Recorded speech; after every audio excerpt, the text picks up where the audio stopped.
kenapa sih timnas kita atau timnas Indonesia beberapa tahun ke belakang atau mungkin 10 tahun ke belakang tidak memiliki striker yang tajam, tidak memiliki striker yang haus gol. Kita sering mendengar ocehan bahwa kenapa sih timnas Indonesia di usia muda kok berprestasi, tapi kok setelah senior melempem? Itu kan pertanyaan-pertanyaan yang sering ditanyakan ya oleh netizen.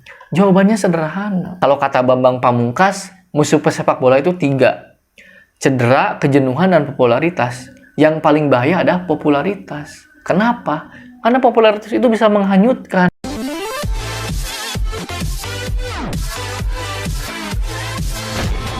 Halo semuanya, kembali lagi bersama saya di Kacamata Bola.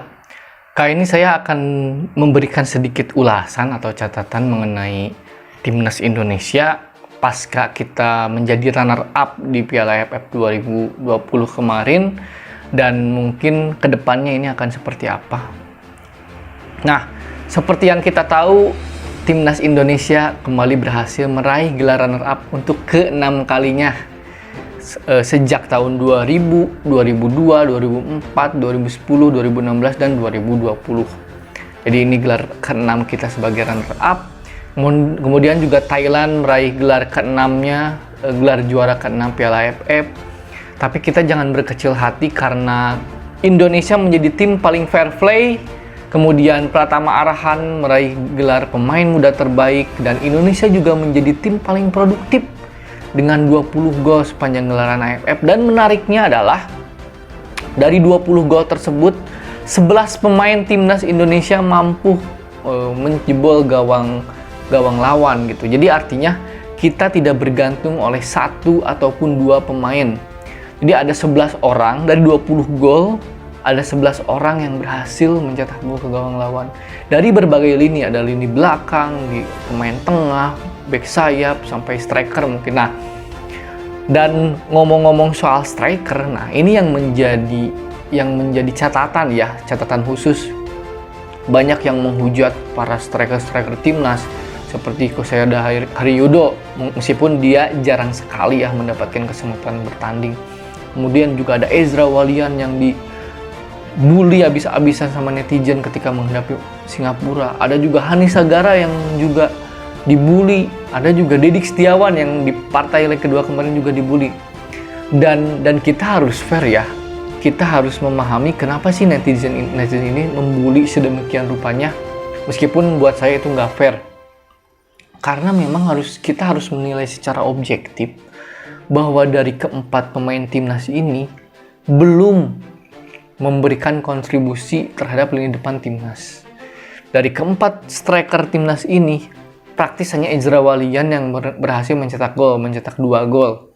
Itu pun orang bilang nganggapnya itu golnya mudah, golnya tap in, dan lain-lain ya. Tapi kita melihatnya bukan hanya dari sisi gol, tapi dari kontribusi, dari pergerakannya, dari kerja kerasnya di lapangan. 4 striker ini dianggap kurang memberi kontribusi, teman-teman. Nah, tapi kita juga harus fair.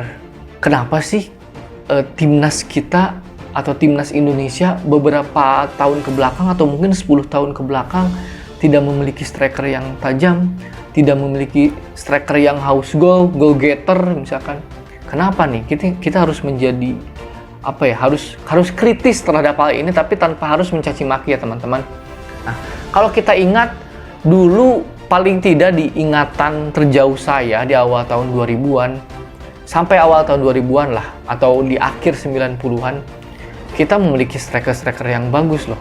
Kita pernah punya Kurniawan Julianto, ada juga nama-nama seperti Rocky Putirai, ada Ilham Jaya Kesuma, Zainal Arif, Bambang Pamungkas, Gendut Doni, dan bahkan Boa Salosa. Bahkan terakhir mungkin yang dianggap sebagai goal getter ada pemain naturalisasi Christian Gonzalez. Tapi mungkin kalau striker lokal, Boa Salosa lah yang bisa dikategorikan menciptakan cukup banyak gol dan berkontribusi gitu.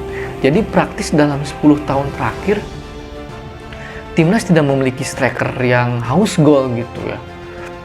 Ini sangat menjadi problem. Meskipun timnas Indonesia di gelaran AFF kali ini tidak bergantung terhadap striker, di semua lini bisa mencetak gol, tapi ada kalanya sebuah tim itu butuh loh. Contoh paling bagus adalah Manchester City.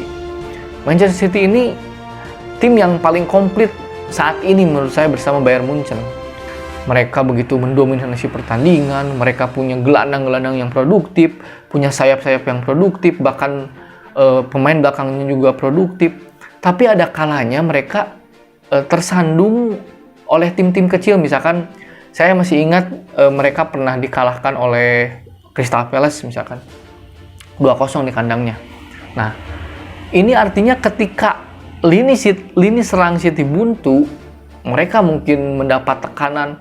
Ini butuh striker yang berhasil memecah kebuntuan, striker yang menjadi pembeda lah istilahnya gitu. Misalkan Robert Lewandowski di Bayern Munchen gitu.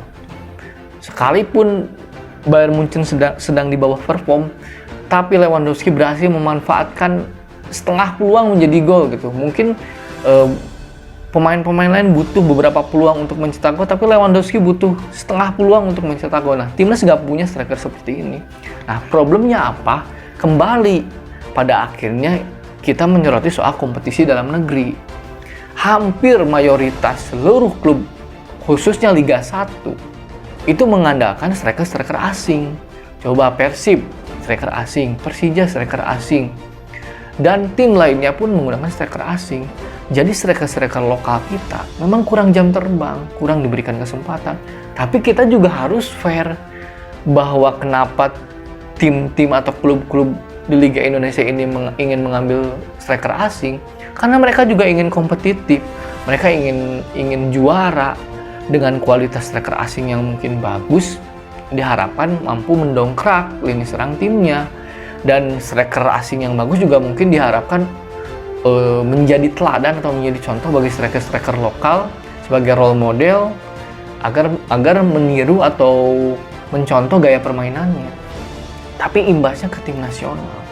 Jadi mungkin kedepannya saya tidak tahu ya apa yang harus dilakukan, tapi minimal mungkin harus ada regulasi atau misalkan mungkin pembibitan usia muda atau regulasi di federasi atau di operator liga untuk khusus untuk misalkan sebuah tim diwajibkan untuk memiliki striker lokal atau misalkan mewajibkan tim untuk memainkan striker lokal gitu, atau seperti kebijakan pemain muda U23 kemarin gitu kan. Nah, tapi ini mungkin saya tidak tahu ya apakah ini bisa direalisasikan apa tidak. Mungkin itu dari faktor kompetisi. Selain kualitas liga juga yang imbasnya kepada tumpunya striker kita, ada beberapa catatan lagi yang ingin saya sorot. Apa itu? Yaitu para pemain kita, para pemain muda potensial seperti Dewangga, Arhan, Asnawi. Bahkan Coach Sintayong mengatakan mereka harus berani bermain di luar negeri. Nah, kita tanya, kenapa sih harus bermain di luar negeri? Alasannya adalah sederhana. Kualitas kompetisi di luar negeri jauh lebih baik atau lebih baik dari liga kita. Bukan berarti kita mengecilkan Liga Indonesia, bukan ya. Tapi jika dibandingkan dengan Liga Thailand saja, kita jelas di bawah mereka. Liga Thailand sekarang di peringkat 9 Asia.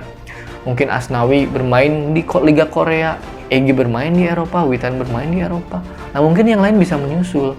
Bisa ke Thailand dulu mungkin sebagai batu loncatan agar bisa bermain di Liga Jepang, di J-League atau di Liga Korea, atau bahkan ke Eropa. Minimal Liga Thailand dulu lah kita berani. Karena kompetisi yang bagus itu akan menciptakan ekosistem atau lingkungan yang bagus bagi tumbuh kembang para pemain muda. Dengan kualitas kompetisi yang bagus, dengan kompetisi yang sangat kompetitif, itu memicu atau membuat para pemain ini berlatih lebih keras, dan itu secara otomatis akan meningkatkan kualitas pemain kita, khususnya pemain muda. Kita sering mendengar ocehan bahwa kenapa sih timnas Indonesia di usia muda kok berprestasi, tapi kok setelah senior melempem? Itu kan pertanyaan-pertanyaan yang sering ditanyakan ya oleh netizen. Jawabannya sederhana. Ketika mereka di usia muda, di usia produktif, mereka brilian, mereka bermain sangat bagus. Ketika menginjak usia 20 mungkin, mereka harus mencari klub. Karena kan kelangsungan pesepak bola itu tidak hanya di timnas ya. Justru yang lebih lama dan lebih vital itu menurut saya di klub. Kenapa? Sebuah timnas melakukan event itu jangkanya kan tidak panjang. Contoh misalkan timnas Indonesia senior akan menghadapi Piala AFF.